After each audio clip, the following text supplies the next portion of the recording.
Cruzando as Conversas. Oferecimento. Associação dos Oficiais da Brigada Militar. Defendendo quem protege você. E Colombo. Estruturas para eventos e também fretes e cargas. Boa noite, eu sou Guilherme Macalossi. Começa aqui na RDC TV mais uma edição do Cruzando as Conversas, trazendo para vocês a análise dos assuntos mais importantes do momento, sempre com a perspectiva dos nossos convidados. A partir de hoje, de volta também aqui no estúdio, o Cruzando as Conversas optou, ao longo das últimas semanas, em seguir rigorosamente as determinações relativas a distanciamento, por isso nós fizemos com os convidados sempre por videoconferência e nós continuaremos a seguir as orientações e as regras sanitárias, mas agora com a volta dos convidados também aqui no estúdio, 2 convidados presenciais por edição. A nossa abertura vai ser com um convidado por videoconferência, mas depois nós teremos, no nosso painel sobre economia, nós teremos convidados aqui no nosso estúdio, então marcando a volta da participação presencial também deles aqui conosco, que sempre é mais produtivo, sempre é mais interessante. Nós sabemos, mas nós estamos diante de um cenário aí que inspira cuidados. E, aliás, eu gostaria de manifestar aqui que fico muito feliz em ver o Gabi de volta aqui conosco, né, que tinha pego o Covid, mas já tá em plena recuperação, está aqui já, né, de volta ao batente. E aproveitar para cumprimentar a nova integrante do Cruzando as Conversas, a jornalista Nádia Martins, que a partir de hoje é a produtora deste programa. Nádia, seja muito bem-vinda, sucesso, espero aí que seja muito proveitoso para a tua carreira fazer parte aqui da equipe que produz esse programa, que eu acho é um programa que contribui muito com a formação do senso crítico, da análise, principalmente quando falamos de economia e política, que eu sei que são assuntos do teu interesse. Então fica aí as minhas boas-vindas a Nádia Martins, aqui no Cruzando as Conversas, agora a nossa produtora. E o nosso programa é um oferecimento da Associação dos Oficiais da Brigada Militar, defendendo quem protege você. E de Colombo, estruturas para eventos e também fretes e cargas. Acompanhe a Colombo nas redes sociais. Você pode assistir o nosso programa pelos canais 24 e 524 da Claro Net TV e pelo canal 524 da Claro Fibra TV em Torres, Montenegro, Guaíba, Cachoeira do Sul, Gramado e Canela. Além disso, você também pode assistir a programação da RDC pelos múltiplos canais que temos nas redes sociais, @RDCTV Digital, no Instagram, Facebook, Twitter e YouTube. E no podcast, Cruzando as Conversas, no Spotify, Google Podcasts e demais agregadores. O programa de hoje começa com a projeção dos números da pandemia, que são, e devo dizer isso com absoluta clareza, sem nenhum tipo de alarmismo, porque afinal de contas são apenas os fatos. Nós temos aí projeções que são assustadoras, seja sob o cenário menos ruim, seja pelo pior possível. Mesmo no cenário menos ruim, a situação já é assustadora. E para falar sobre isso, eu convidei o Isaac Schwarzhaupt, que é coordenador da Rede Análise Covid, especialista em dados, tem feito um trabalho informativo em relação à pandemia, referência no Brasil. Eu gostaria de dar as boas-vindas a ele. Isaac, prazer recebê-lo novamente no Cruzando. Boa noite. Boa noite, Macalossi. Obrigado mais uma vez pelo convite. Eu vou pedir para a Nádia, para colocarmos na tela, como está o índice de contaminação da Covid-19 no Brasil e em outros países do mundo. Conseguimos colocar, Nádia, para a gente olhar? Um gráfico que demonstra como houve uma subida... Não, essa é da Coronavac. É o outro gráfico. Depois nós vamos falar da vacina. Eu acho que talvez eu tenha me perdido na ordem que eu mandei para a Nádia, mas... Não, é o outro. É o terceiro. Não, esse é o auxílio emergencial. Esse aí. Esse mesmo. Vocês podem ver aí na tela, tá? Como o Brasil se tornou o epicentro da pandemia no mundo. E vocês notam pelos números O Brasil lá em cima, né, em azul, lá em cima. E depois os demais países, inclusive países aqui da América Latina. Isaac, esses números são compilados pela Johns Hopkins, nos Estados Unidos, e eu gostaria da tua análise a respeito deles. Saiu agora uma projeção de que nós poderíamos ter 100 mil óbitos em abril. Uhum. Não, essa fonte, a Johns Hopkins, é a mesma que eu uso também para fazer as análises. É uma fonte bem interessante porque eles têm um nível de conferência bem bom. E realmente é isso mesmo, né? O Brasil, o que acontece? O Brasil está usando de uma forma ruim, né? Porque isso não é bom, ter casos e óbitos de Covid não é bom, mas ele está usando todo o poderio continental que ele tem de país continental para de uma vez só. Porque a gente não tem mais aquelas ondas de a região norte, depois a região nordeste, depois a centro-oeste. A gente está com um movimento de sincronicidade da nossa curva. E quando a gente faz a sincronicidade da nossa curva, o que acontece?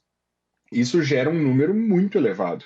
A gente, por exemplo, o que tu falaste é muito importante, que no cenário menos pior, a gente ainda tem um problema pela frente, porque o que acontece? Como a gente não consegue manter as restrições de mobilidade, deixar as pessoas longe umas das outras, por um tempo suficiente até termos uma queda sustentada dos dados, a gente corre o risco de aumentar essa mobilidade ao flexibilizar, num patamar ainda extremamente alto, com UTIs lotadas, com fila de espera, né, e com 3 mil e mais de 3 mil óbitos dia de média móvel.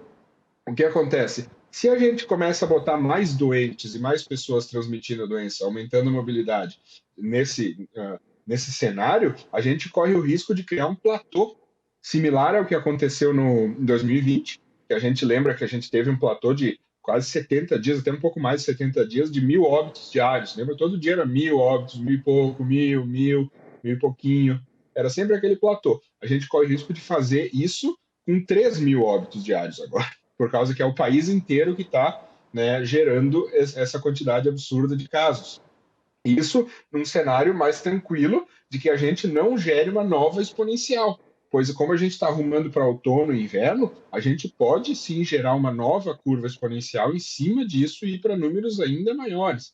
Existe essa possibilidade, né? Então, o perigo que a gente tem agora é justamente ter chegado num patamar altíssimo, não baixar esse patamar a níveis aceitáveis, níveis bem baixos, né? Que nem a gente vê, por exemplo, em outros países, eles conseguem, quando eles fazem as restrições, eles conseguem descer, criar aquele pico e descer bastante até lá embaixo, para aí ter a flexibilização com um número baixo de casos. A gente não está fazendo isso, a gente está com um número elevadíssimo de casos e já está, de novo, começando a aumentar a mobilidade. Então, isso é bem perigoso. Muito bem. O cenário menos pessimista também é assustador, né? Porque esse 100 mil é no pior possível. E esses recentes indicativos, doutor Isaac, de que estaria havendo uma gradual redução no número de internações aí, como é que o senhor avalia isso? Não, realmente a gente está tendo ação, né? Uma analogia que eu sempre faço é que, imagina que essas internações é um foguete, né, que está subindo para a estratosfera. O que a gente fez, restringindo a mobilidade, principalmente aqui no Rio Grande do Sul, que foi uma restrição coordenada, a gente desacelerou o motor desse foguete. Então, ele estava subindo a 1.000 por hora, ele começou a subir a 800 por hora, 700, 600, 500, e ele começa a chegar naquela estabilização, ou seja, a desaceleração. Então, essa desaceleração, se a gente continuar fazendo o mesmo movimento que a gente vem fazendo, a gente vai transformar ela, continuar fazendo sua força para baixo, transformar ela em queda. Hoje, se a gente olhar, a gente ainda não vê uma queda sustentada, a gente ainda não vê uma queda livre, vamos dizer assim, a gente ainda vê uma recém-desaceleração que está começando a desafogar, mas a gente ainda tem UTIs praticamente lotadas, a gente ainda tem fila de espera.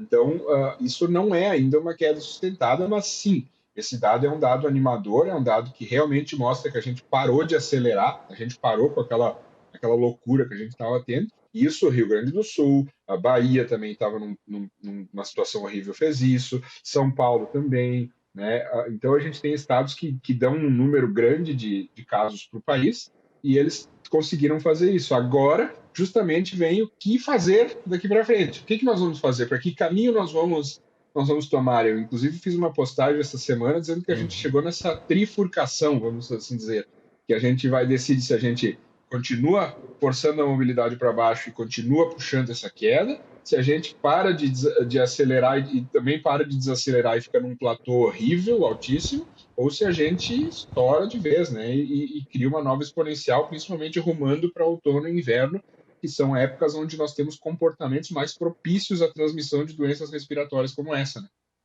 E te assusta, usando a frase que ficou famosa em Game of Thrones, The winter is coming, o inverno está chegando? Eu fico assustado não só pela temperatura em si e pelo vírus, por exemplo, ficar vivo mais tempo na temperatura, não é nem esse quesito, é o quesito do comportamento da população mesmo. As curvas sazonais de doenças respiratórias, a gente nota que elas atuam muito em cima do comportamento da população. Aqui, usando o exemplo nosso aqui no Rio Grande do Sul, a gente tem dias extremamente frios e gelados. É impossível um ônibus, por exemplo, de uma empresa que leva funcionários para uma empresa, eles deixarem as janelas escancaradas, abertas, ventilando. É difícil naqueles dias de extremo frio, ou quando tem aquela chuva gelada e fina que acontece muito aqui no Rio Grande do Sul. Então, esse tipo de situação gera comportamentos onde fecha-se as janelas ou deixa uma frestinha menor, não circula o ar também e acaba se criando situações de contágio, né, que propiciam um contágio. Então, isso é preocupante. Eu me preocupo, sim, com o inverno.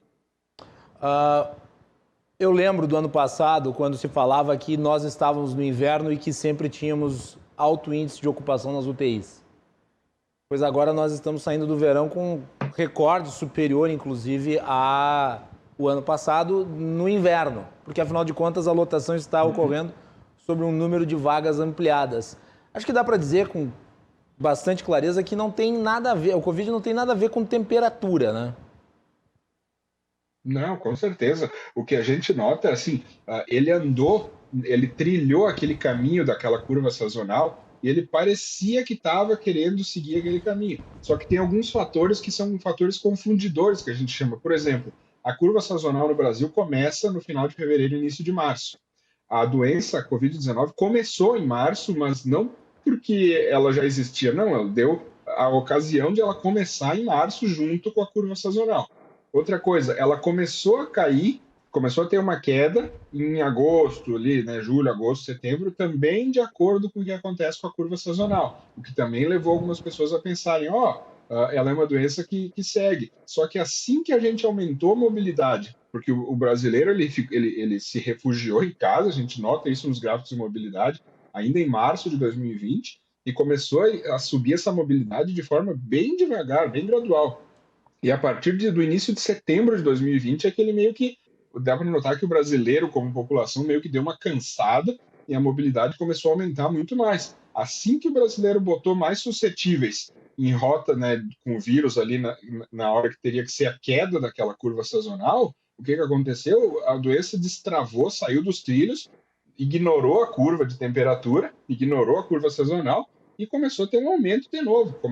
Reverteu a tendência no final de setembro, começou a aumentar outubro, novembro, dezembro, um pico enorme. Janeiro deu uma leve queda, porque a gente também baixou a mobilidade das cidades, teve muitas férias, veraneio, o pessoal parou de usar transporte público, parou de ir para locais de trabalho, né? A gente teve uma redução boa de mobilidade em janeiro, mas foi a vida voltar ao normal ali, fevereiro, pós-carnaval, de novo suscetíveis em rota, né, de colisão com o vírus, de novo surtos e mais surtos, ou seja, ela não adere a essa curva, né? A gente percebe que isso não é uma coisa que dá para, mas ao mesmo tempo que ela não adere, a curva ajuda a amplificar, né? Se a gente tem um comportamento de risco agora por causa de inverno, esse comportamento de risco pode ajudar a amplificar a doença, com certeza.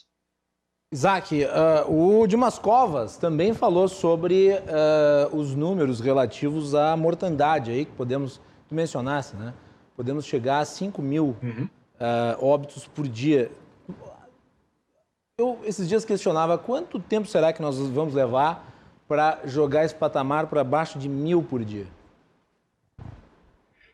Tudo depende das nossas atitudes. Por exemplo, se a gente mantiver a desaceleração no nível que a gente está agora, a gente consegue chegar a 1.000 por dia em torno de 30 dias, por exemplo. A gente consegue, mantendo a desaceleração, mantendo a queda de mobilidade, mantendo tudo que a gente tem, em torno de 30, 35 dias a gente consegue ir baixando, por causa que essa queda, ela também não é uma queda que acontece exponencialmente da mesma forma que ela sobe exponencialmente.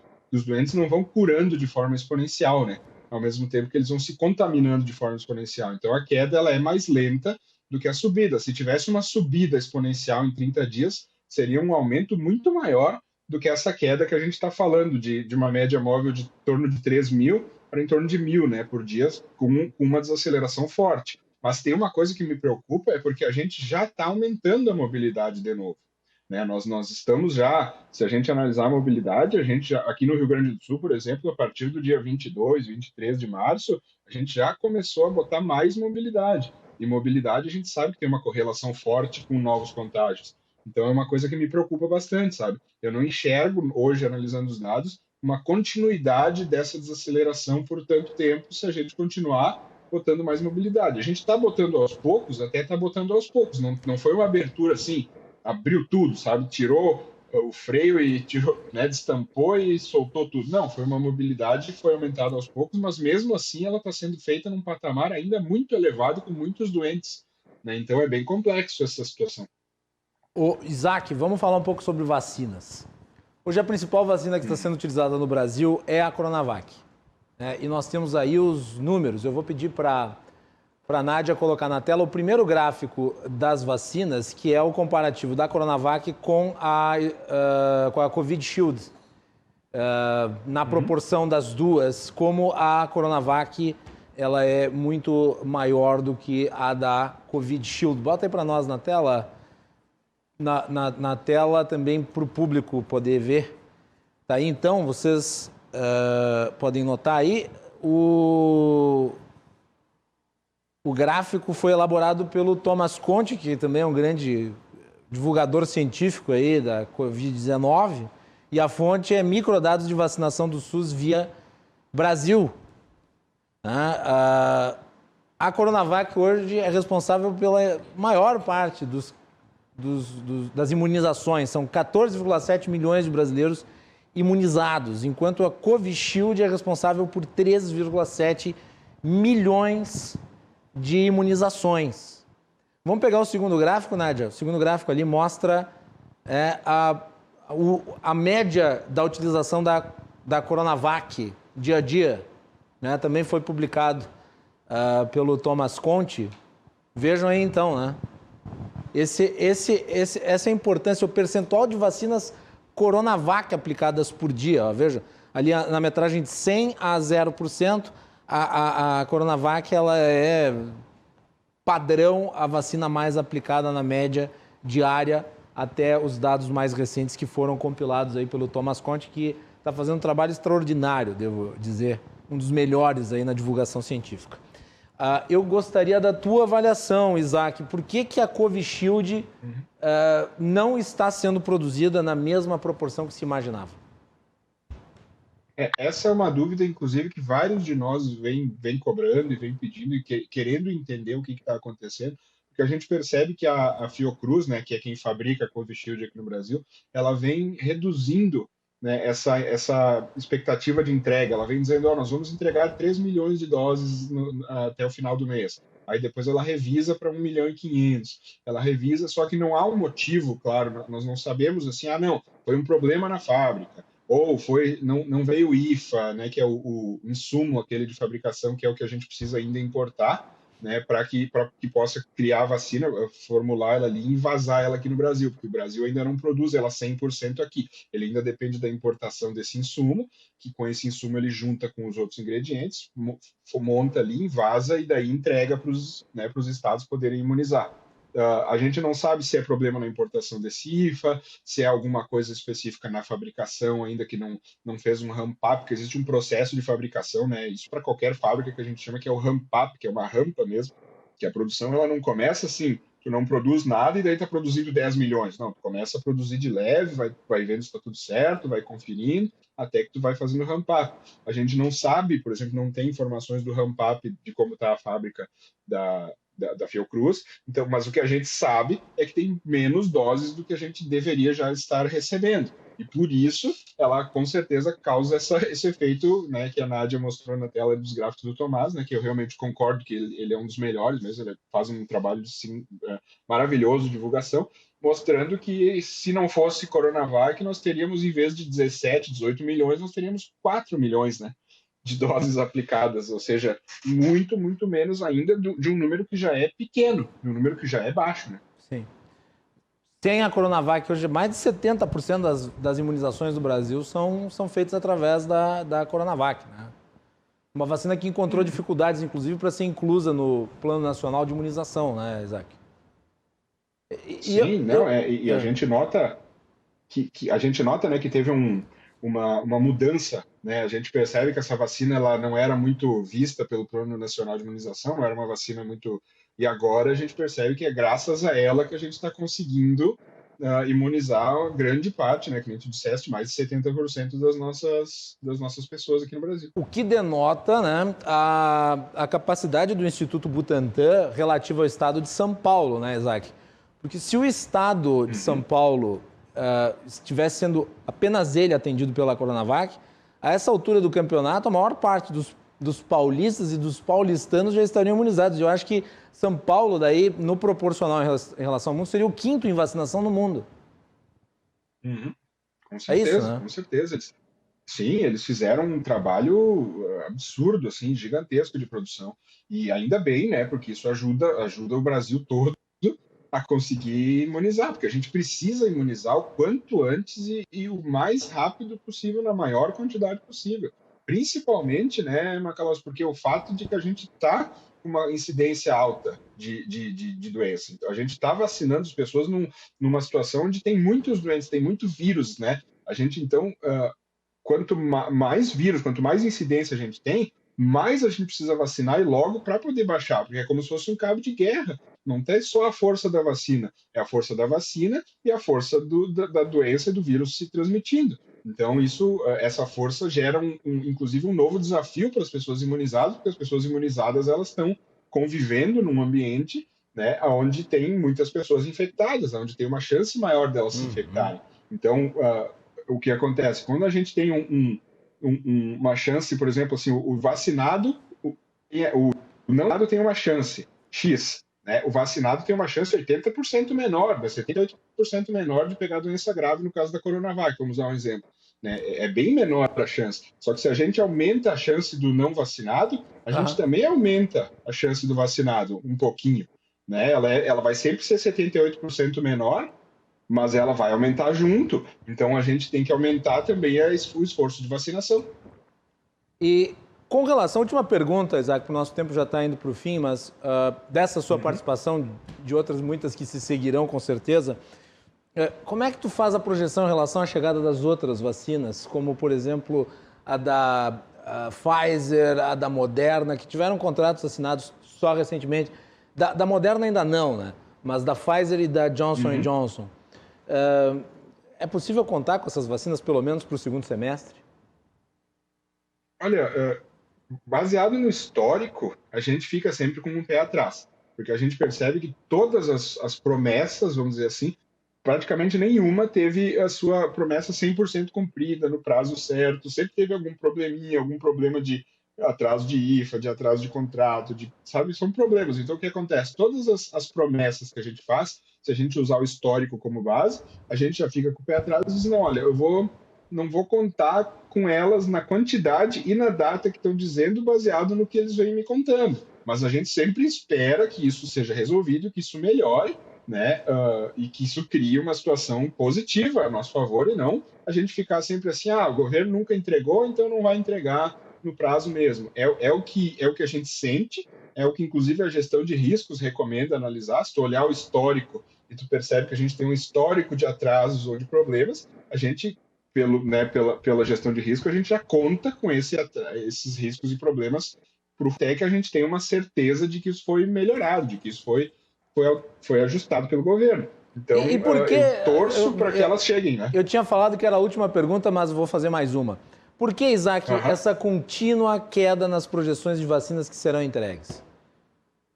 Eu acredito falam, vamos entregar 40 milhões no início do mês, 40 milhões, virou projeção com margem de erro. 40 milhões, depois 35, depois 20, depois 15, depois 12.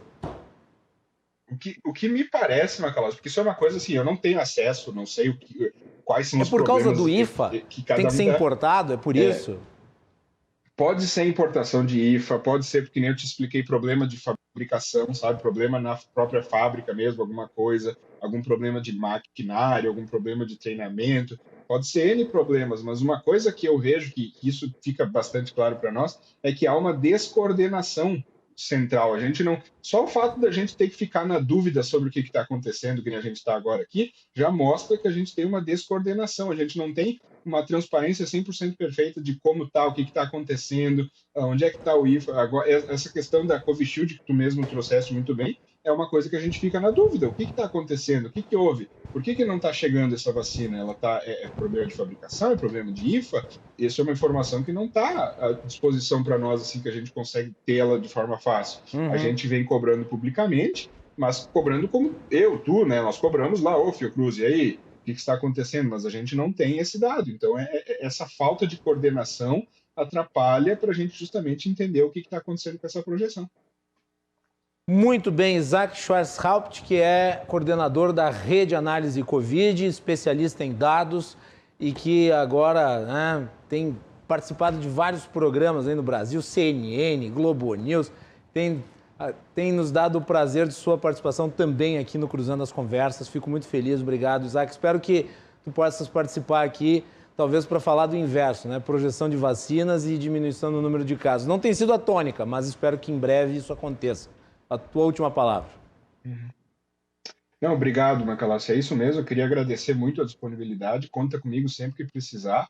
E a palavra é essa. Tomara que agora, na próxima vez que a gente se fale, a gente já esteja podendo confirmar essa desaceleração e mostrar esse ramp-up bom da vacinação, essa subida forte da vacinação. Obrigadão. Isaac Schwarzhaupt aqui no Cruzando as Conversas. Obrigado, Isaac. Nós vamos fazer um break e na volta nós vamos falar sobre economia. O teto de gastos e o orçamento público federal e também o auxílio emergencial começa a ser pago aí nos próximos dias. Fiquem ligados, já voltamos.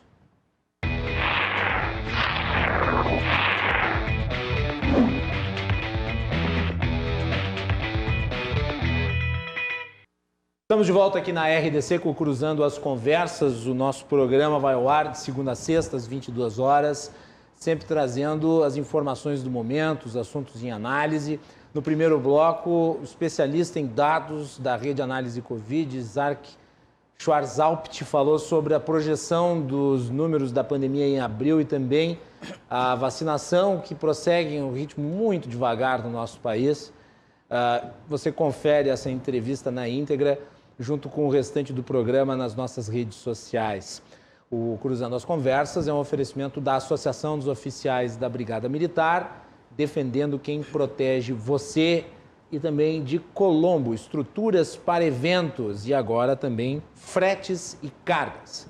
Primeiro bloco do programa, tivemos um pequeno errinho ali na publicação dos gráficos, mas só para deixar claro, como hoje a Nádia está estreando como produtora do programa, o telespectador pode achar que foi erro dela, mas o erro foi meu mesmo, porque eu tinha dito para a Nádia que ia ser numa ordem, e daí a gente foi conferir, a ordem era outra, era a ordem que estava certa com ela. Então, a culpa é do apresentador. Mas acontece, TV ao vivo é assim mesmo.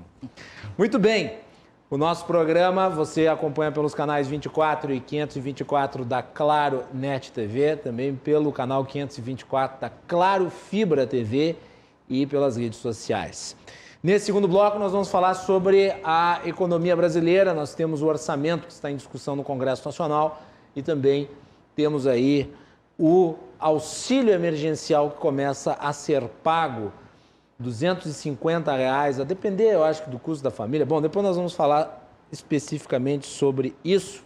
Eu vou começar as boas-vindas aqui para os nossos convidados que falam de economia. Mário de Lima, economista e presidente do Corecon. Mário, bem-vindo, boa noite. Tudo bem? Tudo bem, Macalossi? Boa noite, Ederson, boa noite também ao Cristiano, que vai se somar às nossas conversas no dia de hoje. Bom, Não podia recusar o convite da RDC, principalmente do Cruzando as Conversas, do Macalossi, para discutir algo tão importante para o Brasil, especialmente para o Rio Grande do Sul, porque somos brasileiros também, sobre essa discussão a respeito do orçamento público da União para o ano de 2021, que se iniciou atrasado, e também com muitos erros, ao meu ver, muitos equívocos, tanto técnicos quanto principalmente políticos, e é mais uma vez um grande prazer poder participar dessas discussões essa noite, Macalossi. Muito bem, Ederson Porto também está aqui conosco, especialista em Direito Tributário, professor, escritor. Tudo bem, professor? Como é que vai? Tudo bem. Boa noite, Macalossi. Boa noite, colegas, a audiência qualificada aqui do programa. É sempre uma alegria, um prazer vir aqui para o programa debater temas que são importantíssimos, uma pauta cuidadosamente selecionada e que a mim muito me honra fazer parte desse debate, cumprimentando meus colegas aqui, debatedores, e creio que, assim, antecipando um pouco da opinião, temos muitos equívocos, poucos acertos. E que bom que a gente está debatendo Muitos equívocos e poucos acertos. Já é uma frase para lapidar a nossa análise, né? Pode continuar, desculpe. E, enfim, eu acho que é preciso tornar público esse debate, tornar acessível às pessoas que estão nos acompanhando, mesmo aqueles que não são estudiosos do tema, né? Muito bem, para fechar a nossa trinca, o Cristiano Oliveira, que é professor de economia da FURG, também um especialista na análise de políticas e o impacto delas na economia. Tudo bem, Cristiano? Prazer falar contigo. Boa noite. Tudo bem, Guilherme? Muito obrigado pelo convite. Boa noite, Ederson. Boa noite, Mário. Boa noite a todos os telespectadores. Também fico honrado de poder participar dessa conversa. Eu vou começar, em vez de falar de orçamento, eu vou começar falando sobre o auxílio emergencial. Tá? Porque é uma coisa absolutamente imediata. O orçamento ainda vai ter discussão, ainda vai ser analisado. Existem vários buracos aí, né, no orçamento que eu acho que necessitam de uma análise nossa detida e, obviamente, a discussão sobre o orçamento não se esgota aqui. Eu vou começar pelo Cristiano Oliveira. O auxílio emergencial, Cristiano. Ano passado, nós tivemos aí, acho que uma participação importante do auxílio emergencial no resultado do PIB. Primeiras projeções que foram feitas em 2020, relativas ao PIB brasileiro, que seria uma queda próxima de 10%. O auxílio emergencial foi uma das principais medidas anticrise do governo ao longo do ano passado, e outras, como o Pronamp, já discutidas aqui, acho que ajudaram a fazer com que a queda ficasse nos 4%, como acabou se consolidando ao fim, né? E essa nova rodada do auxílio emergencial, ela já vinha sendo discutida desde o ano passado, né? Desde o fim do auxílio emergencial inicial, depois se discutiu programas de renda que poderiam ser feitos, substitutivos, como, por exemplo, e daí se discutiu até o nome, né? Renda Cidadã, Renda Brasil, enfim. Aí se tirou de páreo a discussão de um programa de renda alternativo ao Bolsa Família e esse ano, em virtude principalmente dessa nova onda, a necessidade de um auxílio emergencial reconstituído, como é o caso deste que está sendo pago agora, que foi aprovado junto com a PEC emergencial. Eu queria que tu falasse um pouco sobre a projeção do impacto do auxílio emergencial em 2021, tendo como medida 2020. É bom deixar claro, né, para os telespectadores que a situação é bem diferente, né? Nós estamos falando em 2020 do auxílio emergencial na casa dos 320 bilhões de reais e para esse ano está sendo previsto algo em torno de 44 bilhões, né? Então, a gente está em uma proporção muito menor, né? Hoje é muito difícil a gente saber, e talvez seja estranho até a gente falar sobre isso, sobre se há uma necessidade ou não, mas a verdade é que ao longo do ano passado foi se mostrando que aquele auxílio que foi pago, né, nessa proporção foi muito além do que seria em teoria necessário, né? Ou seja, as perdas não foram tão grandes.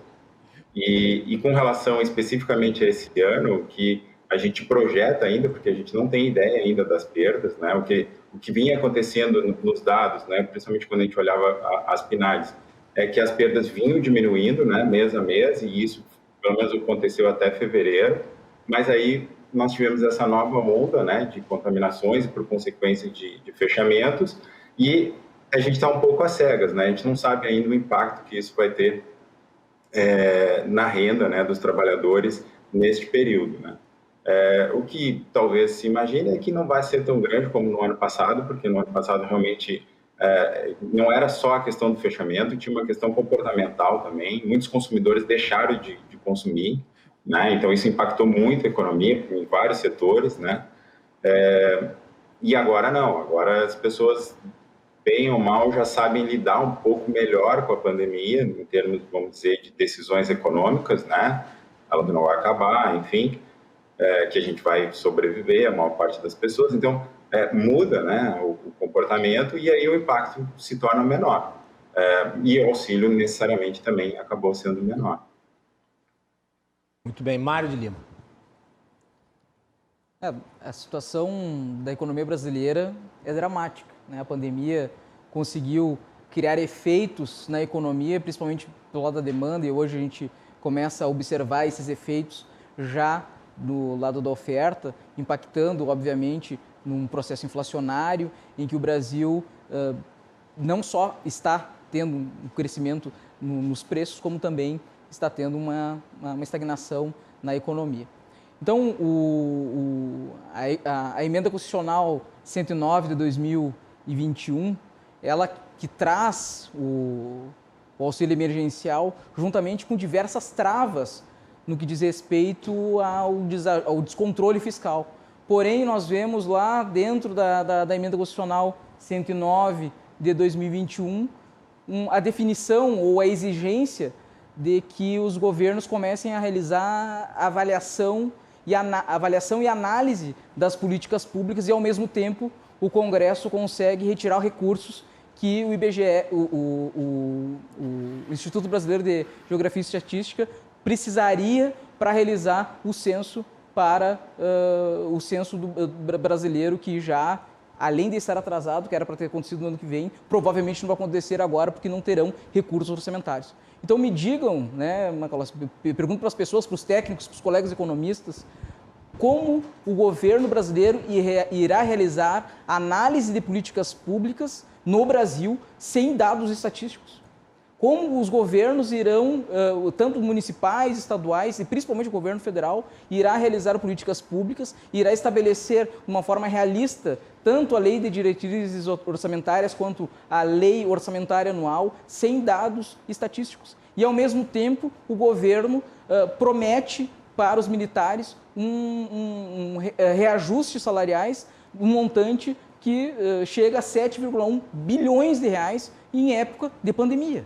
Quando uma pessoa ter um salário nesse momento e ter um emprego, é triste falar isso, mas na prática, no Brasil hoje é um privilégio.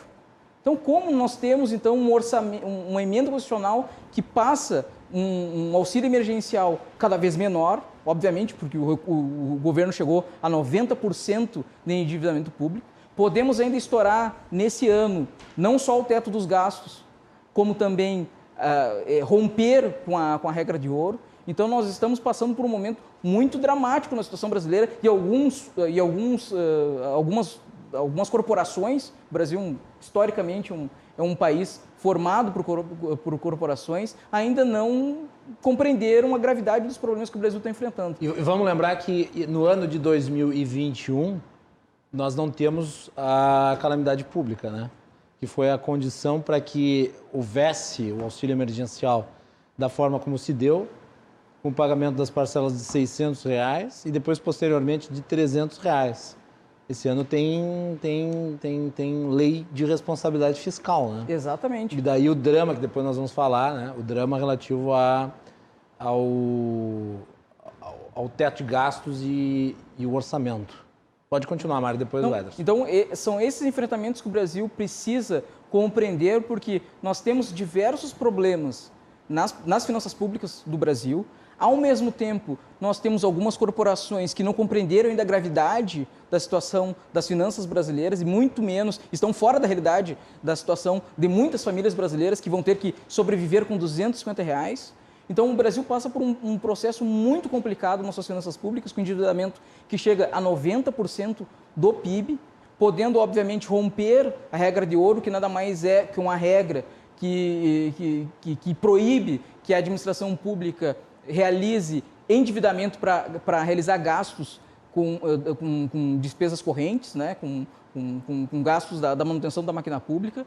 Então, me lembra muito a situação que o Brasil vive hoje, aquele filme dos irmãos Coen, né, o vencedor do Oscar, onde os fracos não têm vez. Então, o Brasil nos remete para uma situação dramática, com atraso de vacinas. Então, muitas coisas que estão acontecendo no Brasil hoje são muito ruins para a população, mas, ao mesmo tempo, o otimismo é o que nos orienta. Ederson Porto. Eu gosto de ilustrar, exemplificar que, em matéria de orçamento público, a gente está falando de dividir uma pizza, né? Se a gente for trazer para uma realidade doméstica, a pizza é uma só, ela é finita, ela é limitada, ela tem algo que os colegas aqui economistas sabem muito bem, que é o paradigma da escassez. Então, a pizza ela não cresceu no Brasil. Não, reduziu. Pelo contrário, nós tivemos uma retração da economia. A pizza está toda mordida. Ela já está toda mordida.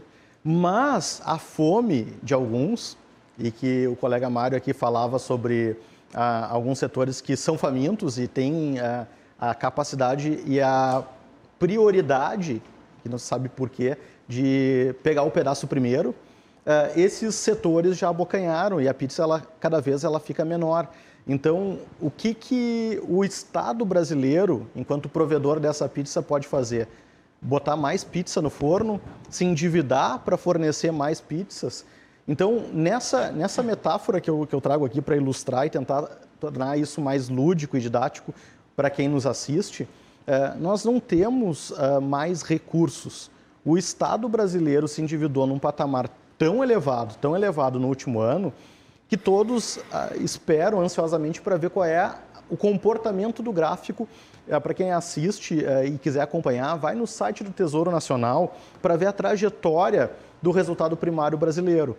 O resultado primário ele veio numa queda absurda nos anos de 2015 e que se acentuou pelas razões que nós já conhecemos em 2020. Esperávamos que seria o fundo do poço 2020. Esperávamos que ali bateria o fundo e nós verificaríamos uma curva ascendente. Quando não é a nossa surpresa que a gente tem uma má condução da crise sanitária, a gente tem uma má condução sobre vários aspectos políticos, e eu concordo com o que foi dito aqui, a inabilidade política é absurda. Imaginávamos que o governo Dilma já tinha dado traços e demonstração de o que é ser inábil do ponto de vista político, mas parece que esse governo consegue se superar. E aí a gente tem a tragédia ou a tempestade perfeita, né? A tempestade perfeita é uma crise sanitária conjugada com uma crise, e talvez os colegas economistas possam me explicar se é possível a gente ver estagflação, que é a inflação acumulada com estagnação da economia. Então, mas a gente já viu até um cenário pior. A gente já viu um cenário, na época da Dilma Rousseff, de queda do PIB, desemprego e inflação alta. Era a trinca do capeta. E a gente está prestes a, infelizmente, ver um fenômeno parecido agora. Então, é preciso responsabilidade fiscal.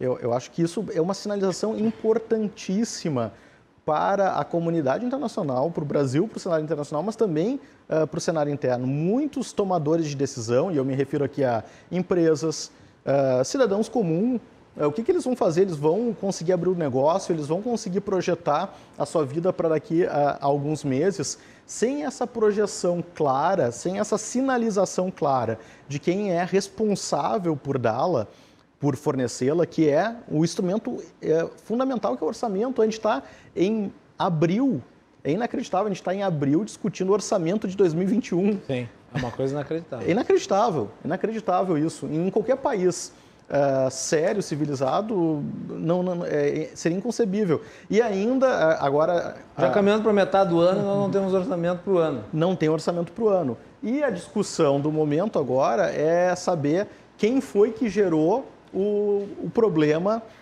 o impasse no governo. E aí as fofocas pululam, né?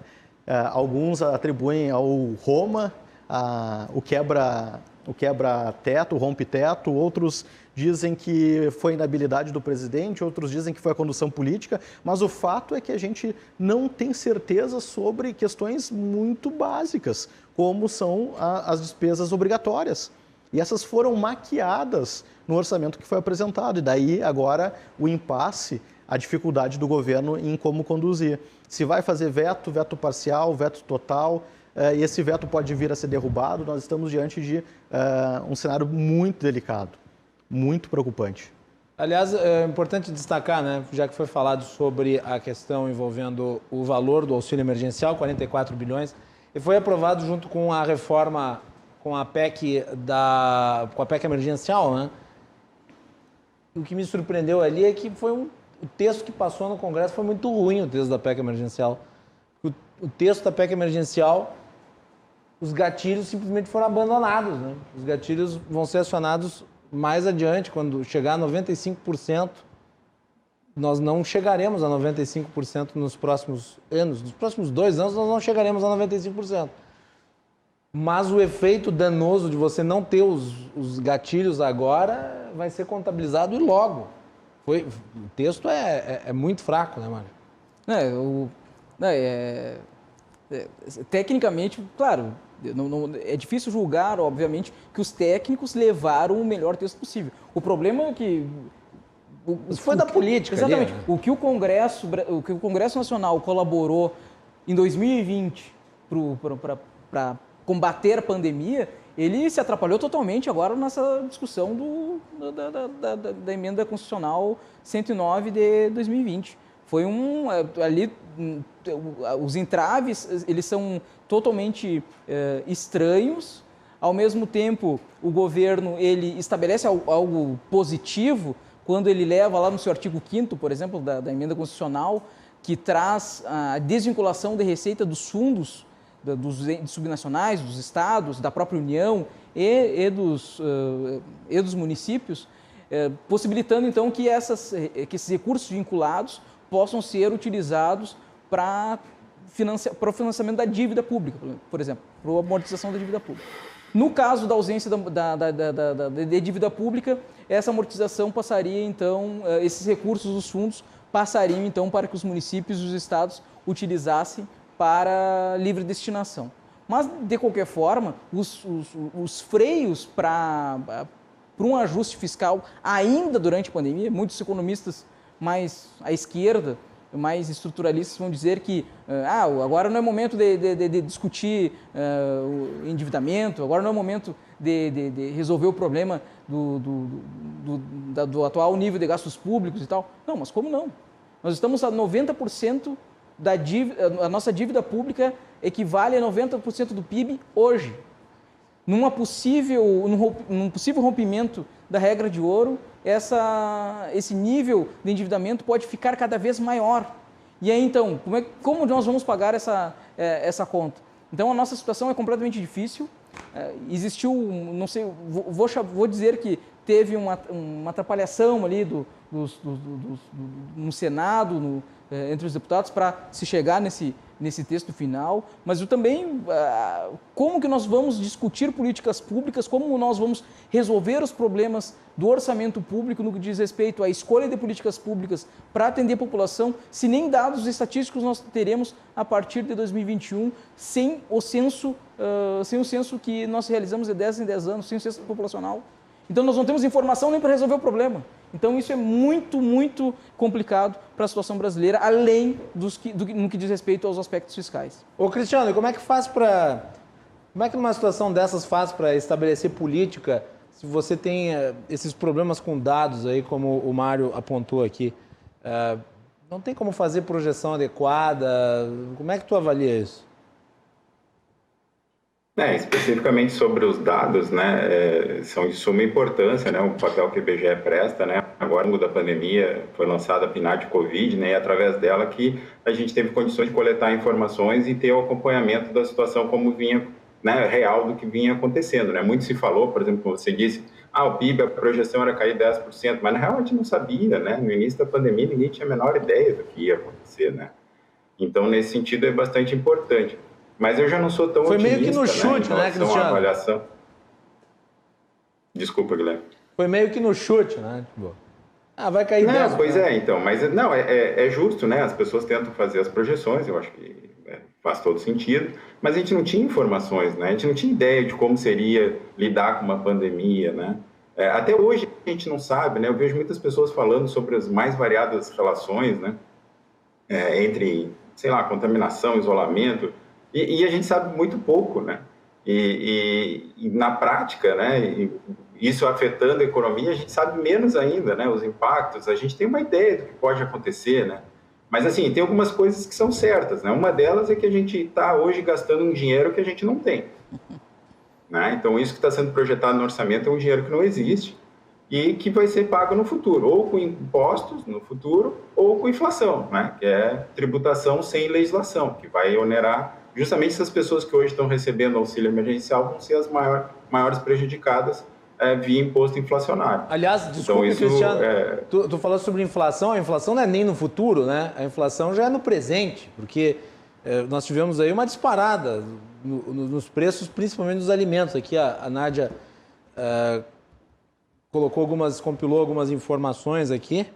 O preço dos alimentos do ano passado, o INPC fechou 2020 com alta de 5,45%, acima da expectativa do governo, que era um avanço de 2,09%.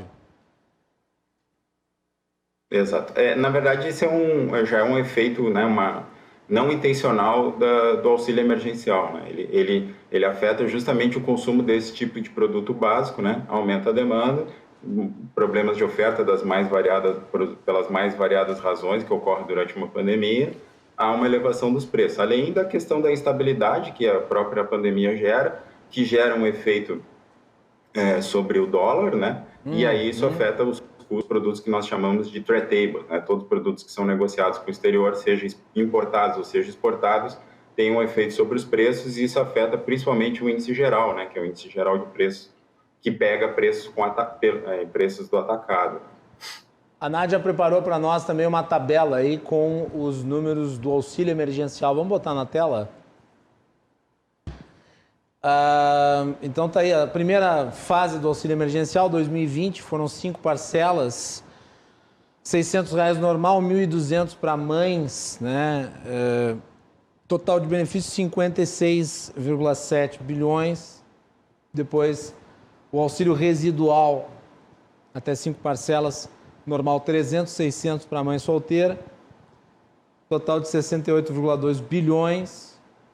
E, por fim, o auxílio emergencial, 4 parcelas, R$150 é o valor para quem mora sozinho, 375 para mães solteiras, 250 para os demais beneficiados, 45,6 bilhões. Cristiano, acho que dá para descontar aí o valor da inflação, né? Porque ganha R$600 para comprar cada vez menos, ou agora 250, né? Para comprar cada vez menos, né? E é só ir no mercado. Realmente é um valor. E outra, é importante dizer, e isso e vocês me corrijam se estiver enganado, tá? Porque eu estou falando com 3 especialistas. E eu sou o leigo aqui. Eu sou apenas o interessado.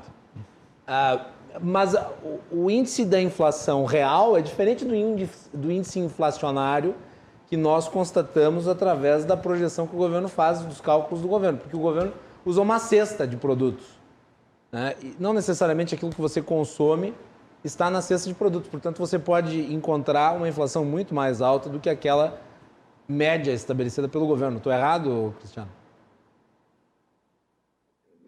Mais ou menos. Na verdade, sim, ela vai acabar encaixando na maior parte da população, porque ela vai justamente pelos hábitos e pelas proporções de renda que nós temos na sociedade, né? A maior parte desses índices de inflação, eles pegam o preço ao consumidor montado numa cesta de pessoas que ganham pouco dinheiro. Então, ele já pega a faixa mais pobre, né? Então, vamos dizer assim, embora eles sejam os maiores prejudicados com a inflação, essa inflação medida já é muito parecida com a inflação, vamos dizer, da população de baixa renda. Talvez de alta renda, sim, haja uma grande diferença, mas aí, na verdade, essa faixa da população de alta renda representa pouco da população. Então, dá para confiar bastante nos números, né?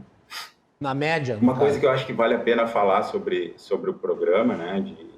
E aí, por favor, não me vejo como alguém pessimista, mas é que esses programas de transferência de renda, principalmente o auxílio emergencial, eles são muito mal focados, muito mal focados. Só para vocês terem uma ideia, só por um levantamento da PNAD que eu acabei utilizando para fazer um artigo, enfim, 75% das pessoas que receberam auxílio emergencial no ano passado não atendiam pelo menos a um critério, né? Ou seja, elas receberam, entre aspas, de forma indevida. Eu não estou dizendo que elas não precisavam, estou dizendo que elas não atendiam a um critério. Certo.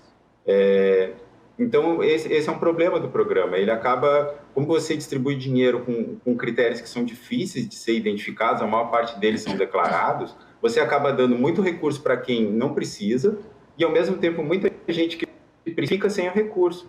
Então, o que a gente observou na prática no ano passado foi praticamente um sorteio de quem ia receber e quem não ia receber. Claro que a maior parte recebeu, mas mesmo assim, muita gente que precisava não recebeu. Então, nesse sentido, ele tem um desenho muito ruim. Foram 67 milhões de brasileiros, 67 milhões de pessoas beneficiadas em 2020. 67,9 milhões, mais precisamente. Dá mais ou menos 45% das pessoas que tinham algum tipo de trabalho. Mas é muita gente, né, Cristiano? Quer dizer, poxa, quase 70 milhões de brasileiros, isso dá conta da pobreza geral do país, né? E quando a gente entra na questão orçamentária, a gente acaba discutindo o custo de oportunidade. Esse recurso que hoje está indo para esse tipo de programa poderia estar sendo aplicado em outros lugares. E não necessariamente que o programa não devesse existir, mas que ele fosse melhor focado. Por exemplo, focando em setores que realmente foram prejudicados pela pandemia, setor de entretenimento, setor de hospedagem e turismo, setor de bares e restaurantes, ou seja, nós teríamos uma gama de setores que hoje claramente estão sendo prejudicados, né, com as medidas restritivas e que houve realmente uma perda significativa da renda e eles estão no mesmo balaio das outras atividades, né? Então, muito bem. O dinheiro que deveria talvez manter esses setores, por exemplo, que geram aglomerações, que são potenciais difusores, né, do vírus, não faltou recurso para isso, porque o recurso estava indo para distribuir dinheiro a rodo, né? Distribuir o dinheiro para praticamente todo mundo, quase sem nenhum critério, e acaba faltando, porque o volume de recurso é muito grande, Ederson Porto, para fechar o bloco. Eu concordo com a colocação do Cristiano, que de fato o programa ele foi até porque é feito às pressas, né? E aí eu vi gente dizendo que ao invés de colocar esse dinheiro na mão das famílias, deveria ser dado para as empresas. Está errado na sua avaliação? Olha, eu particularmente acho que tu reduziu o custo de transação, que eu acho que os colegas também estudam esse aspecto na economia, talvez seja o mais eficiente. Qual é a tradição no Brasil? É criar um programa com um fundo que tem um intermediário, que tem um burocrata que distribui o recurso e esse dinheiro vai como num telefone sem fio, se perdendo ao longo do caminho até chegar na ponta, o destinatário final ele recebe pouco em razão da série de intermediários que se colocam entre o recurso e o destinatário final. Na minha opinião, programas de imposto negativo, já defendido pelos liberais há muito tempo, me parece ser os mais eficientes. Explica o conceito do imposto negativo para o público. Porque o imposto, normalmente, ele é visto como alguém lá do outro lado vai pensar assim, meu Deus, mas esse senhor está dizendo que tem algum imposto que é positivo. do ponto de vista da análise subjetiva, nenhuma... Ainda mais o professor de direito tributário, né? Não, logo eu falar de algum tributo positivo. De fato, subjetivamente, eu não faço nenhuma análise nesse sentido, mas... do ponto de vista matemático, a arrecadação do tributo sempre ela é positiva para quem está arrecadando, né? No caso de quem está distribuindo o recurso, e aí a análise, a metáfora do negativo, ele ao invés de arrecadar, ele está entregando o valor. E por isso essa destinação direta me parece ser mais eficiente, reduzir o intermediário. De fato, e aí falando de imposto, há um dado que assustou muito os que estudam. Agora, no momento da entrega das declarações do Imposto de Renda, a Receita Federal lançou uma orientação informando que aqueles que receberam auxílio emergencial e ultrapassaram o limite de isenção vão ter que devolver. E a Receita foi muito rápida. Ela já criou um mecanismo para receber esse recurso que foi indevidamente pago. Mas aí eu endosso as palavras do Cristiano, mas por que essas pessoas receberam? Se sabidamente elas não deveriam ter sido contempladas com um benefício. E o dado que eu não conhecia... Mas agora no imposto de renda elas vão ser cobradas. Vão ser cobradas e a Receita Federal sabe desse dado. Tem que pagar o imposto também, né? Esse dado está à disposição e se há alguma coisa positiva na tributação no Brasil é que ela usa de instrumentos tecnológicos muito avançados. Esse dado é de conhecimento da Receita. Então, a pessoa que imaginou ser esperta e conseguiu, porque muitos dos que capturam esses programas são pessoas, alguns, eu não diria muitos, mas alguns são de má índole e conseguem burlar o sistema, agora estão se vendo diante de uma situação muito constrangedora, que é no momento da declaração do imposto de renda ter que declarar que pegaram o valor indevidamente. E de forma muito sutil a Receita colocou, olha, corrija, você tem a oportunidade de devolver o valor, quando na verdade não deveria nem ter recebido. Então, nesse aspecto, eu vou ao encontro da opinião do Cristiano, que houve um equívoco muito grande nessa distribuição, mas não me colocaria ao lado daqueles que acham que um programa mais robusto de apoio a um setor, a um segmento, ou a campeões nacionais, como em algum momento se fez, seria melhor. Acho que entregar o dinheiro direto para a população me parece ser uma saída mais rápida, efetiva, especialmente pela emergência do momento, né, que a crise sanitária nos impunha. Muito bem, vamos fazer um intervalo e voltamos na sequência. Estamos com Cristiano Oliveira, professor da FURG, também Ederson Porto, doutor em Direito Tributário, e Mário de Lima, economista e diretor-presidente do Corecon RS. Vocês nos acompanham e nós já voltamos para o último bloco do Cruzando de hoje.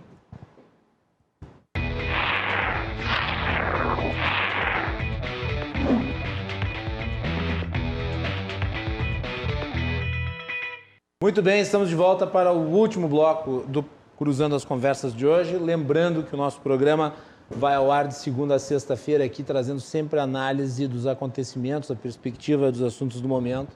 Os nossos convidados aqui no estúdio da RDC e também por videoconferência. Hoje nós estamos com o doutor Cristiano Oliveira participando lá do sul do estado, né, Cristiano? Onde é que tu fala, Cristiano? Tu tá em Pelotas? Onde é que tu resides?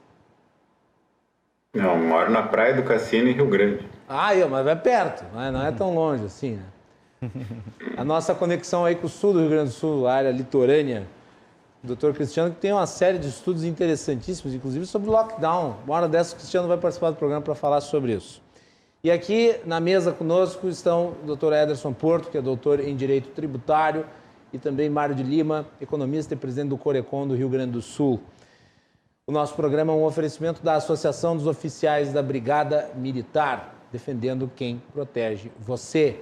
E Colombo, estruturas para eventos e também fretes e cargas. Vamos lá. Peça de ficção, retorno das pedaladas fiscais, vergonhoso, inexequível, assinte a transparência no trato da coisa pública.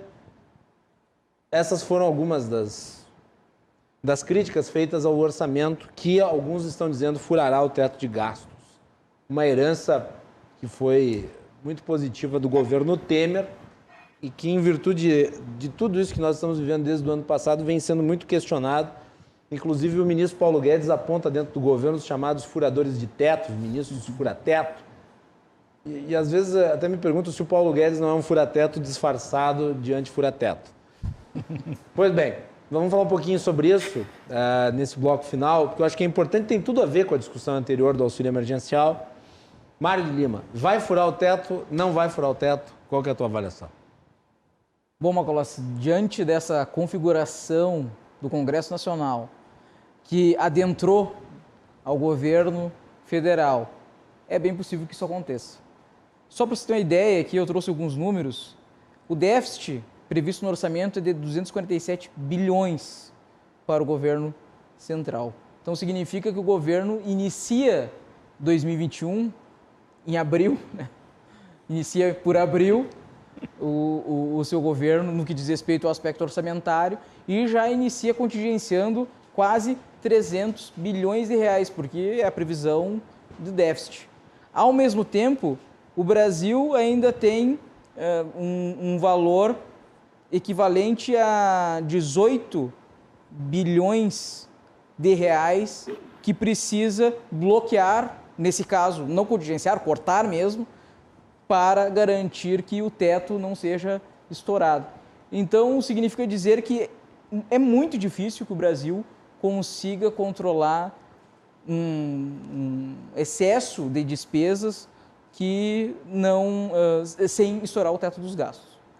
Num ano pré-eleitoral, de eleições para os governos estaduais... O teto será furado, que será difícil não furar o teto. Não tem como fazer essa previsão, mas todas as forças, né, ceteris paribus, né, se todos os fatores se manterem constantes até o final do ano, é bem possível, sim, que não só o teto dos gastos sejam estourados, como também a regra de ouro vire uma regra de chumbo, né? Porque é para afundar de vez o país, porque nós não temos condições primeiro, porque essa peça orçamentária não foi feita da forma esculhambada que foi, sem um motivo. Eu não acredito que não tenha uma lógica política por trás disso aqui.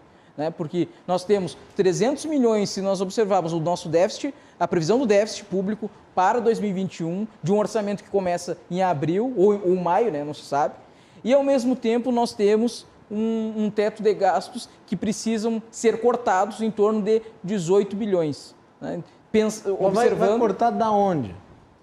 Desses 5% dos gastos não obrigatórios. Agora, justamente por isso, vamos cortar de gastos não obrigatórios. É contingenciamento. Não, nós temos um contingenciamento desse déficit. Agora, para não estourar o teto dos gastos, é corte mesmo. Não vou contingenciar, tipo assim, tira da possibilidade, porque isso não vai acontecer. Então, além de nós termos que correr atrás de 250 bilhões para empatar a receita com a despesa, ainda nós temos em torno de 18 bilhões de reais de cortes para fazer com que o país não estoure o teto dos gastos. Então, o Brasil, diante da conjuntura política, diante de um orçamento que puxa, né, que tende à efetivação de um déficit elevadíssimo e, ao mesmo tempo, que tem distorções complicadas, como, por exemplo, eu trouxe já na primeira parte do programa, a retirada de recursos para a realização do censo populacional, o censo demográfico do Brasil, e ao mesmo tempo nós temos uma garantia de crescimento, de aumento salarial para determinadas categorias do serviço público, então nós temos um cenário com grande dificuldade de resolução no que diz respeito a garantir que a regra de ouro seja mantida, que, repito, a regra de ouro é quando é a trava que o Brasil tem para que o governo federal não realize endividamento para gastos em despesas correntes. Então, para estourar o teto de gastos, basta o Brasil realizar o endividamento para começar a gastar dinheiro com coisas que devem ser cortadas. Não estou dizendo que não deveriam eu não estou dizendo que não deveriam que essas despesas não deveriam ser realizadas. Estamos diante de pandemia, não devem ser realizadas. Por quê? Porque estamos num nível de endividamento absurdo, estamos num processo em que a atividade produtiva está sendo punida, né, pela pandemia. Eu lembro como ano passado se bateu cabeça para que o auxílio emergencial ficasse dentro do orçamento, né? Inclusive com hipóteses, vamos suspender certos programas que são ineficientes, Aí tinha gente falando em congelar Mas que programas? aposentadoria. Quais programas nós saberemos que Aposentadoria são de eficientes velho pobrezinho. se a gente nem sabe o comportamento populacional, o comportamento da economia brasileira, porque não vai ter censo? Como eu vou saber se a política está funcionando se eu não tenho dados? Trabalhar com estimativas com base no censo de 2010? É muito complicada a nossa situação, muito complicada mesmo, no que diz respeito não só ao aspecto das finanças públicas, como também nos aspectos de gestão e de análise de políticas públicas para conseguir organizar o país depois da pandemia. Então, é complicado. Ederson Porto. A situação é dramática e eu diria assim, eu chamaria atenção para 3 pontos. Número 1, gastos obrigatórios. Então, nós sabemos que alguns gastos o governo ele não tem discricionariedade para escolher. E sobre estes gastos obrigatórios, o orçamento ele prevê o não pagamento. Então, a gente já está diante de um problema que pode caracterizar crime de responsabilidade e pode vir... Dá para chamar de pedalada? Não, é pior do que pedalada. Porque pior do que pedalada? É pior do que pedalada, porque a pedalada estava previsto o pagamento, mas não pagou e se usou recurso para poder tapar aquele buraco. Com o que se está fazendo, se está antecipando um crime. Se está dizendo, eu não vou cumprir... Se está planejando, prevendo. Prevendo o crime, anunciando no documento público. Então, assim, eu só consigo conceber isso diante de um cenário de uma arquitetura política muito maquiavelicamente concebida para criar o problema para o governo federal, com o que é importante e que o que causa espanto, com o beneplácito, com o apoio do governo. O próprio governo teria autorizado e teria aceito esse tipo de orçamento fictício. E os adjetivos eles são leves, né? O que o Macalossi acabou de mencionar, esses adjetivos são leves para qualificar, adjetivar de forma correta o orçamento que foi apresentado, é o mínimo que se pode dizer. Então a gente tem gastos obrigatórios que não estão sendo pagos, então a gente já tem um problema grave. A gente tem comprometimento parlamentar com emendas parlamentares de vinculação, que elas são chamadas vinculadas, ou seja, essas emendas parlamentares que foram negociadas para aprovar o orçamento, esses valores já deveriam ser aplicados. Só que se for fazer a renegociação de tudo isso, a gente vai ter um caldeirão dentro do Congresso, porque o governo ele vendeu a alma para poder aprovar a presidência do Senado e da Câmara. Isso já tinha sido apontado por alguns críticos e alguns comentaristas políticos. No curso do início do ano, se imaginava que eles estavam em lua de mel, e agora, quando se aprova o orçamento, e isso é uma das questões mais caras ao parlamentar, o momento de aprovação do orçamento, quando ele consegue destinar verbas para o seu reduto eleitoral. Isso foi já negociado e acordado com os presidentes das casas, e agora o governo parece que quer renegociar tudo isso para poder caber o orçamento dentro do teto dos gastos. Então, além disso, além de tudo isso, nós temos como dito por Mário, com bastante precisão, nós temos, eu diria, ele foi comedido nas palavras, eu diria, é certo que vai descumprir, é certo que não vai conseguir cumprir, porque na escalada e na velocidade com que os gastos estão sendo empenhados, os compromissos estão sendo assumidos, e nenhuma sinalização do outro lado de controle. Não, seja eu não nas vejo ser reformas. discutido o corte. Não vejo. Não tem essa discussão. Nós vamos cortar aqui, ali, colar, vamos vender uma estatal, nada. Depois de sinalizada a despesa, dificilmente vai existir força política para essa despesa não ser realizada. Exato. E o que é pior, Aliás, você sabe que tem aquela frase que é uma frase excepcional, né? Assim, a melhor noção que o ser humano pode ter de eternidade é uma repartição pública. Pode continuar. É verdade. Agora o que é pior e o que é a trajetória esperada num cenário desses de crise é a necessidade de um esforço fiscal ainda maior para poder manter a economia de pé e a sociedade minimamente coesa, que é amparando os necessitados, que é dando algum estímulo para alguns setores que estão combalidos e alguns não se sabe se vão recuperar. Imagina, eu pego só um exemplo aqui, o setor de eventos. Você sabe o que é uma empresa ficar um ano inteiro sem funcionar com eventos? Pegue o setor de turismo, um ano inteiro um hotel sem funcionar, um ano inteiro um parque sem atividade. Será que quando voltar haverá esse tipo de atividade? Então, os cinemas?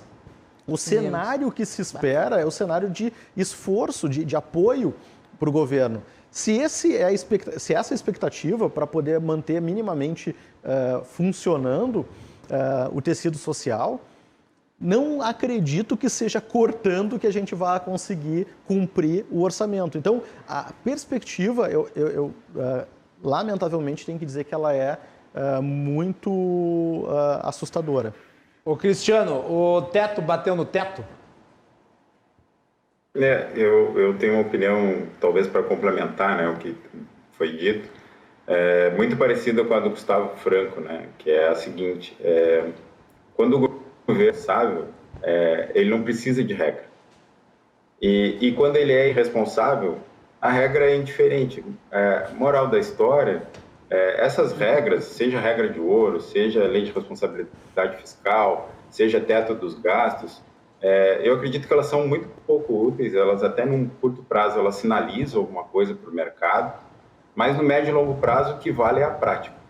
E o que a gente tem visto ao longo do tempo, aliás, principalmente na última década... Isso que tu falou e que também é falado pelo Gustavo Franco é tão correto, é tão certo, que o que nós vimos ao longo da história brasileira foi a criação dessas leis, que são leis do ponto de vista do objetivo muito positivas, mas na prática, exatamente, elas sendo flexibilizadas tão logo são instituídas. Quer dizer, a lei do teto de gastos tem o quê?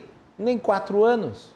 Do governo Temer, de 2016, e já está aí com a corda no pescoço, literalmente.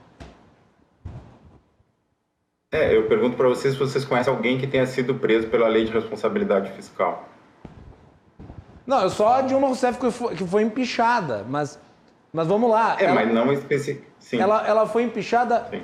Vamos ser bastante francos nessa questão. A pedalada fiscal foi feita no governo Dilma como nunca antes, verdade? Mas ela é uma prática recorrente. Ela foi empichada mesmo porque ela não tinha condições políticas de governabilidade. Se ela tivesse condições políticas de governabilidade, o Congresso tinha passado por cima da lei de responsabilidade fiscal, como, aliás, tinha feito nos 2 anos anteriores. É importante, as pessoas não lembram isso. Quando ela mandou para o Congresso reconstituições orçamentárias no fim do ano, porque ela já tinha estourado o teto em 2014 e 2015. Aí mudaram o orçamento para poder caber o gasto que o governo tinha feito excedente. As pessoas não lembram disso, mas aconteceu. Vai lá, Cristiano, desculpe. Não, e tudo isso sem pandemia, sem guerra, sem nada, né? Simplesmente Isso aí. total falta de zelo pelas contas públicas, né? Mas, complementando a ideia, seria isso. A gente, infelizmente, não tem uma tradição de responsabilidade fiscal, né? O que a gente vê, principalmente no governo federal, desde 2015, como já foi dito, são déficits consecutivos, né? E a dificuldade de fazer ajuste no orçamento, principalmente via corte de gastos, né? A gente já fez uma reforma da Previdência, mas ainda acreditem muito capenga, nós vamos ter que mexer nisso logo, novamente. E uma série de gastos, enfim, engessamento do orçamento com gastos obrigatórios que tornam praticamente inviável administrar o orçamento.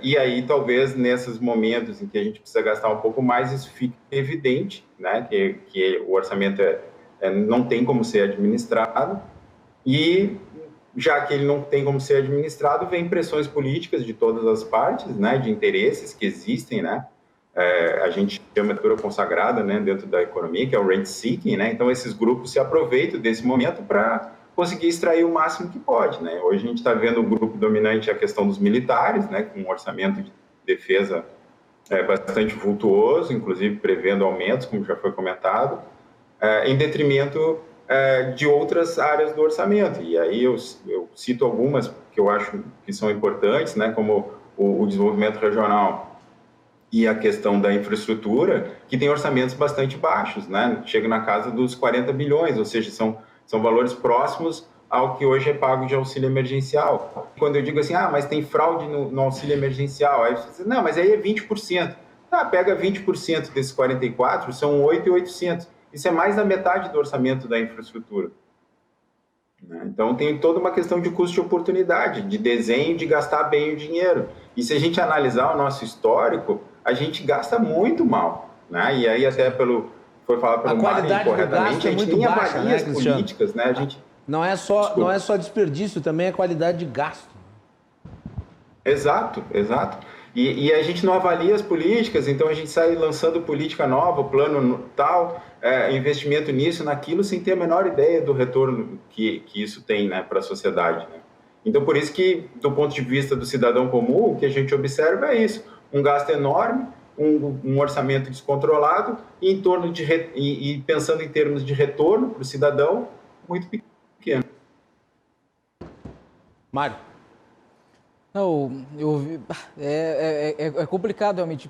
Nós temos muitas dificuldades, pelo que tem visto aqui. O Ederson colocou muito bem ali. Eu acho que foi bastante comedido, assim, até com um certo otimismo de que não vai se estourar o teto dos gastos. Mas é muito difícil. Eu acho que o Brasil, acredito, observando a história, principalmente da política fiscal brasileira e da política brasileira, que o Brasil cria regras para poder quebrá-las. Isso é bastante triste, porque, como foi colocado aqui no governo Dilma, teve problemas muito sérios na questão fiscal e, ao mesmo tempo, esses problemas sérios não ocorreram diante de uma pandemia. Né? Foram motivos nitidamente eleitorais que levaram num projeto de poder que levou a presidente à última eleição e não conseguiu concluir seu mandato, justamente pelos problemas fiscais insustentáveis que foram criados naquele período. Ao mesmo tempo que nós estamos vivendo agora problemas fiscais decorrentes justamente de uma crise sanitária, em que no decorrer do período se utiliza de populismo econômico, utilizando elevados gastos fiscais para uma manutenção, para uma sobrevivência de poder de um grupo político que está aí, que está agonizando desde o primeiro dia que chegou no poder, porque não sabe tratar da política de uma forma coerente. E a piora dos indicadores econômicos se deve ao descontrole da pandemia. Exatamente. Importante ressaltar isso. Exatamente. O problema econômico tem ocorrido por causa de um problema sanitário. Agora, ao invés de nós tratarmos o problema fiscal, o problema econômico de uma forma responsável, mesmo diante da pandemia, isso não significa dizer que nós não deveríamos ajudar as pessoas com o auxílio emergencial, não deveríamos ajudar as empresas brasileiras e diversos setores que estão precisando devido aos impactos decorrentes da pandemia. Não, pelo contrário, nós devemos ajudar, obviamente, no curto prazo. Essa ajuda tem dia para começar e tem dia para acabar, e esse dia para acabar é o final da pandemia ou mais um pouco, mas pelo visto, essa prática que está sendo adotada agora é uma prática que é justamente para garantir que o Estado fique cada vez maior com irresponsabilidade no aspecto fiscal, que expulsam os investidores internacionais, desincentivam os investidores nacionais.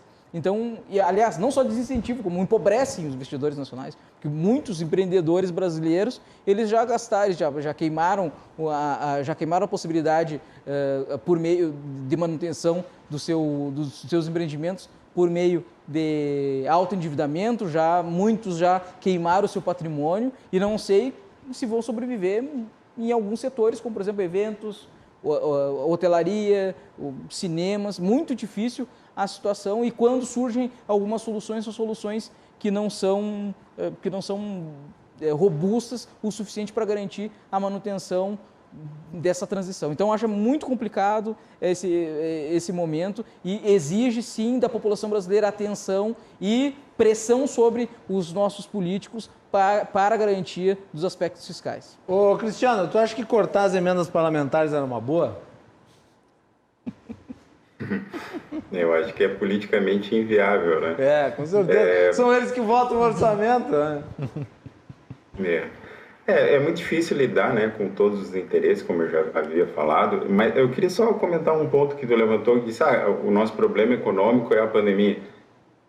Me permite discordar, Guilherme. Na verdade, o nosso problema econômico já tem 40 anos. Nós temos 40 anos estagnados, apostando num projeto de desenvolvimento levado, né, movido pelo Estado, e até hoje não chegou a lugar nenhum esse modelo, né? O que a gente percebe é só o agravamento da irresponsabilidade fiscal, um problema crônico de contas públicas e uma ameaça sempre iminente de volta ou da inflação ou pelo menos de uma hiperinflação que vai jogar mais a população pobre em condições piores, né, em termos de miséria e tal.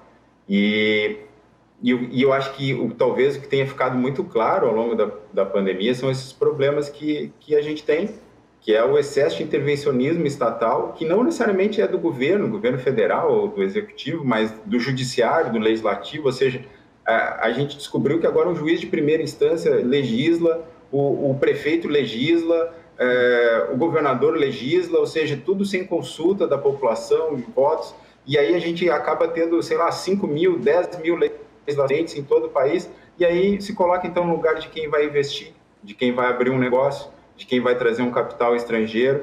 É um manicômio. Então, nessas condições, a gente não vai sair dessa armadilha de pobreza nunca. Ederson Porto. De acordo. O Cristiano trouxe uma expressão que é bastante cara aos tributaristas, cunhada por um autor gaúcho, Alfredo Augusto Becker, que disse que o Brasil é um manicômio tributário. De fato, nós temos aqui tudo o que tem de pior e que deu errado nos outros lugares do mundo, a gente combinou um sistema que ganha os últimos lugares no ranking de desenvolvimento e nos índices que apuram as economias do mundo. Mas eu diria, para complementar ou fazer um contraponto ao que o Cristiano disse sobre a punição pela lei de responsabilidade fiscal, ela existe sim, mas ela sanciona quem? Prefeito, servidores de segundo, terceiro, quarto escalão. Dificilmente a gente vai ver, efetivamente, um administrador, um chefe do Poder Executivo sancionado. Grandes figuras políticas. Mas o que pode acontecer, e isso é para agora, é o chamado apagão das canetas. E o que significa isso? O ordenador de despesa, aquele que teme na sua pele a sanção da lei de responsabilidade fiscal e os órgãos de controle, ele não vai querer assinar nada. Claro que não. Ele não vai querer botar lá a sua digital em algum tipo de... Com certeza a Secretaria do Tesouro Nacional não é nada favorável a esse descontrole. Não. Os técnicos não estão de acordo e ninguém vai assinar nenhum tipo de ordenação que possa comprometer a si e trazer para si a responsabilidade pessoal por algum tipo de ilícito de natureza orçamentária e até mesmo penal. Então, sim, existe sanção, mas essa sanção sempre vai para o menor, né? Realmente, grandes políticos, raramente ou nunca a gente tem notícia de serem sancionados salvo as consequências que já mencionadas da presidente Dilma. E eu colocaria ainda, para finalizar, que a gente tem, como o Cristiano falou, vários caroneiros, né? O fenômeno do rent-seeking, que é muito comum, muito trabalhado pelos economistas e que aqui na experiência brasileira a gente poderia ficar um dia inteiro contando exemplos de caroneiros que se apropriam do orçamento e pegam um gancho. E um exemplo agora recente, e para trazer para o nosso pago aqui para o Rio Grande do Sul, o governador, que está todo pimpão por ter feito uma boa gestão, ele, descumprindo normas orçamentárias e de responsabilidade, está fazendo concurso e dando posse para novos servidores, aumentando aquilo que a gente está falando aqui, que são os gastos obrigatórios. Então, hoje, o presidente da República não pode dispor sobre esses gastos porque são servidores estáveis. Agora, aquele que está contratando e abrindo novos concursos, esse sim é muito responsável. Ele tem trouxe rapidinho, Mário, nosso tempo estourou. Uma boa observação, porque eu tenho que olhar bem a lei complementar 173 de 2020 e, ao mesmo tempo, essa emenda constitucional do 109 de 2021, porque ela justamente veda esse tipo de elevação da despesa. E a gente sabe que o Rio Grande do Sul está estourado. Senhores, olha, não vai dar tempo mais para a gente continuar hoje. Esse assunto volta na próxima quinta-feira. Nós vamos ter o presidente, o diretor executivo do IFE, que é o Instituto Fiscal Independente do Senado Federal. Felipe Salto vai participar do Cruzando as Conversas. O IFE tem feito projeções relativas aí ao orçamento e também ao déficit das contas públicas. E, aliás, o Felipe foi alvo do Paulo Guedes numa audiência no Senado. O Paulo Guedes pediu a cabeça dele para o Senado. Mais um tópico para apimentar, né, a nossa discussão. Na quinta-feira teremos então entrevista com o Felipe Salto, diretor do IFE, Instituto Fiscal Independente, organismo aí do Senado Federal. Por hora é isso, nós vamos encerrar esse bate-papo por hoje. Eu gostaria de agradecer aos nossos convidados pela participação. Vou me despedir primeiro do Cristiano Oliveira. Cristiano, obrigado, parabéns aí pelo trabalho. Volte outras vezes. Muito obrigado, Guilherme, pelo convite. Muito obrigado, Mário e Edson, pela conversa. E muito obrigado também à audiência aí dos telespectadores. Aliás, mandar aqui um abraço para o Giacomo Balbinotto, que eu sei que foi professor do Cristiano, né, Cristiano? Sim, foi meu orientador, grande economista. Giacomo Balbinotto está na nossa audiência aqui. Um abraço para ele. Mandar um abraço também para o nosso colega Armando Burdi, que disse que hoje o programa foi uma verdadeira aula de economia. Obrigado, Burdi, querido. E também agradecer as participações do Ederson Porto e do Mário de Lima aqui no estúdio conosco. Ederson, obrigado. O Ederson veio com a filhinha dele, só que a filha dele, a Ana, está lá no suíte com a Nádia, com a Ana e com o Léo. E ela não quis vir para cá, Ederson. Ela ficou lá, perdeu a filha, Ederson. Ela falou que queria fazer uma ponta aqui e cantar no programa. Mas se ela quiser, ela pode vir. O programa está à disposição para ela aparecer. Eu quero agradecer muito a oportunidade, ao Cristiano e ao Mário também pelo excelente debate, alto nível da nossa conversa, e agradecer a quem nos prestigia aí com a audiência. Muito bem. E também Mário de Lima. Obrigado, Mário. Obrigado, Macalossi. Obrigado, Ederson. Obrigado, Cristiano. Foi muito bom conversar com vocês, discutir essas questões que são muito importantes para o futuro do país, né? E além pandemia. Então, agradeço mais uma vez a oportunidade de poder estar aqui conversando com pessoas muito inteligentes e aprender bastante. É isso aí. E amanhã, no Cruzando as Conversas, nós vamos falar sobre o processo político envolvendo a sucessão de Eduardo Leite aqui no Rio Grande do Sul. Envolve o MDB, né? Marco Alba, ex-prefeito de Gravataí, tem criticado a posição do partido, que na visão dele está se sujeitando ao governo do PSDB.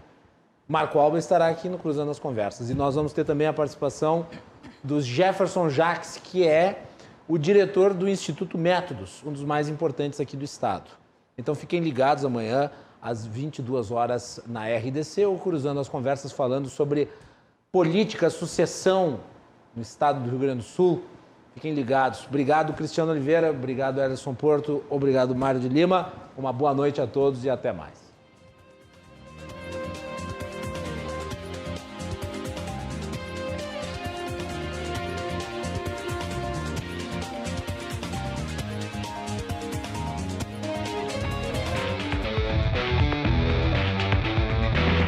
Cruzando as Conversas. Oferecimento. Associação dos Oficiais da Brigada Militar.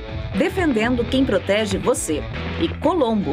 Estruturas para eventos e também fretes e cargas.